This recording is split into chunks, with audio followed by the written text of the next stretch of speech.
Olá a todos, mais uma vez compartilhando com vocês as revelações de Deus. Hoje eu queria continuar a falar para você as características que aqueles homens cheios de poder de Deus, né, da igreja primitiva havia, como eu já falei, não é importante pregar a mensagem correta, que é arrependimento, amor, cruz e graça, mas é tão importante quanto pregar essa mensagem que os homens que pregam essa mensagem realmente vivam o Cristo. Porque senão não adianta falar Jesus te ama na rua e depois fazer tudo errado na sociedade ou no bairro onde você mora. Não adianta. Então eu queria continuar com as características, com as qualidades que havia esses homens cheios de poder de Deus, né? Hoje, para vocês, queria contar a segunda qualidade, né, que ele tinha. Ele era cheio de poder do Espírito. Era cheio do Espírito Santo. Cheio do Espírito Santo, né? A gente viu em Atos 2, na Pentecoste, que o Espírito Santo desce como língua de fogo, né? E preenche, né? Os apóstolos naquele caso, né? E João Batista em Mateus 3, 11 e 12 já tinha falado sobre isso, né? Que ele batizaria com água que simbolizaria o arrependimento, né? O novo nascimento, mas depois dele ia chegar uma pessoa maior do que ele, né? Que ia batizar ele com o Espírito Santo e com fogo, né? E essa pessoa era Jesus, né? E a coisa importante, né? Uma coisa que é linda demais é ver como, enquanto Jesus foi, o Espírito Santo apoiou sobre ele, e veio sobre ele, e não entrou dentro dele, porque ele era uma divindade, né? Então, Deus, Espírito Santo, Pai, Filho e Espírito Santo são divindades individuais. Então, o Espírito Santo não podia entrar dentro dele, se possou sobre ele. No nosso caso, a gente tem o privilégio de ter o Espírito Santo dentro de nós. Olha que privilégio extraordinário que Deus nos deu, né? Agora, eu queria fazer com você uma comparação com Itália e Brasil, né? Porque eu sou italiano, então eu queria contar um pouco para vocês como é vivido, né, na Itália esse batismo de fogo, o batismo do Espírito, né?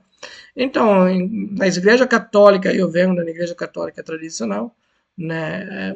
Nunca se fala sobre batismo de Espírito, batismo de fogo, nunca se menciona. Se menciona a descida do Espírito Santo no ato da crisma, né? No ato puramente é, tradicional, na tradição, mas que realmente a verdadeira descida do Espírito Santo, né? Eu lembro que não via a hora que chegasse a crisma, porque recebia um monte de presente. Isso com a comunhão mais ainda, mas a crisma também era uma festa, vamos falar assim, para receber presente. Não realmente as pessoas entendiam, mesmo que no catequismo falasse alguma coisa, mas também na religiosidade, o que significava realmente a descida do Espírito Santo, o batismo do Espírito Santo. Então, na Igreja Católica, tradicional na Itália, eu acho aqui também a mesma coisa, né? Se vive o batismo do Espírito, a descida do Espírito no ato da crisma, né? Em alguma católica aqui, renovada aqui no Brasil, isso se vivencia assim, né? Porque são diferentes daquelas tradicionais. E a gente pode ver também isso também nas igrejas protestantes, né? A gente vê o tempo todo o batismo do Espírito, né? A descida do Espírito Santo. Então, essa é uma coisa que não vale só para aqueles apóstolos seguidores de Cristo daquela época, mas vale até no dia de hoje, né? Então, eu queria ler com você um versículo que fala que a descida do Espírito Santo é aberta a todos aqueles que nele crê, né, que crê em Jesus Cristo, aqueles que realmente querem receber ele. Então, em Atos 10, de 44 a 46, fala assim, né, enquanto Pedro ainda estava falando essas palavras, o Espírito Santo caiu sobre todos os que ouviam a mensagem, os crentes que vieram com Pedro. Judeus que tinham crido ficaram admirados, porque o dom do Espírito Santo havia sido derramado também sobre os gentios, pois o ouviam falando línguas e exaltando a Deus. Então a gente vê aqui que não é só uma exclusividade do discípulo, do seguidor daquela época, o batismo do Espírito Santo, uma descida do Espírito Santo forte, né? Como experimentaram os apóstolos daquela época e os seguidores de Cristo também. Né? Em Atos 19, para confirmar o que eu falei sobre a Igreja Católica, especialmente na Itália, né? 1,7, a gente vê que as pessoas nem sabiam que tinha que ser batizado com o Espírito Santo, né? Até que chegou Paulo e falou, não, você tem que ser batizado também com o Espírito Santo, né? Para ser completo, para ter uma nova oportunidade de ser uma nova pessoa. Né? Então ele, por causa da imposição das mãos, né? Ele vai, impõe as mãos e as pessoas recebem o Espírito Santo, né? Aqui vemos claramente como na Itália, infelizmente, né? Eu que posso falar que sou italiano, vivi 32 anos lá, né? Como, né, 90% das pessoas não sabem, como é que essas pessoas aqui em Atos, não sabem que realmente tem que haver realmente um encontro forte com o batismo do Espírito Santo, um encontro forte com o Espírito Santo, um batismo forte de fogo com o Espírito Santo, né? Então, a propósito disso, eu queria falar a minha história, o meu batismo de fogo, né? Aí, como já falei em outros vídeos, eu me entreguei para Jesus, né? Tive um encontro muito forte com Jesus numa igreja muito pequenininha.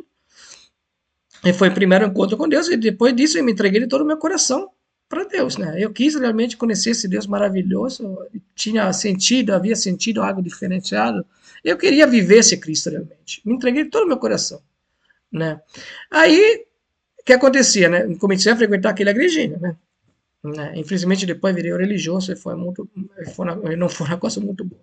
Mas, mesmo assim, aí as pessoas daquela igreja costumavam subir um monte. Agora, sei que não precisa subir um monte para falar com Deus. Deus está no nosso coração.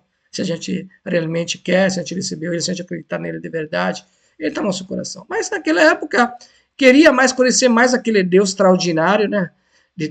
Que havia sentido com aquela experiência, a primeira experiência que senti lá naquela igreja, onde me revelaram que, através do versículo de Jeremias, que eu fui escolhido no ventre da minha mãe, né? Eu comecei a chorar, na palavra de chorar.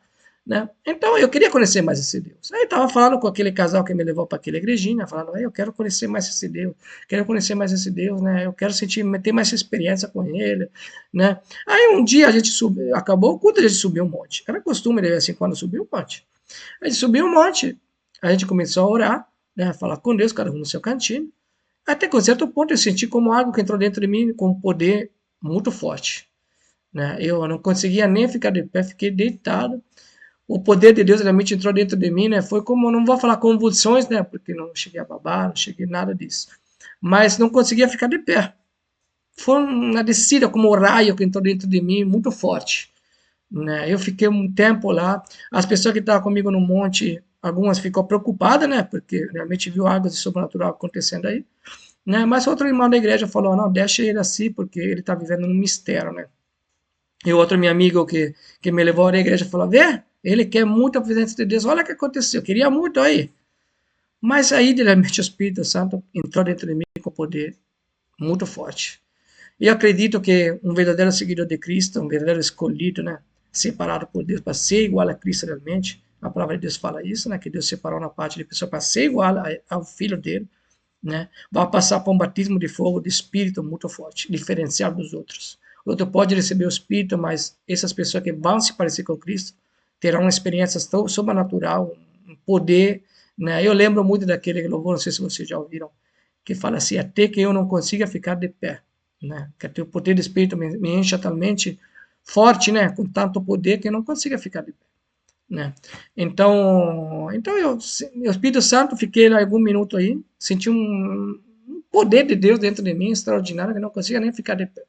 E depois de um tempo, né, consegui me levantar de novo, né? Consciente, né, que tinha visto algo de sobrenatural acontecer dentro de mim, né, que havia vivenciado algo de sobrenatural dentro de mim, né? Então, o problema é que depois fiquei religioso, né? Aí foi o problema, que eu entendi como aquela experiência, o negócio do monte, aquela outra experiência que tinha vivenciado, como que tinha que participar no lugar.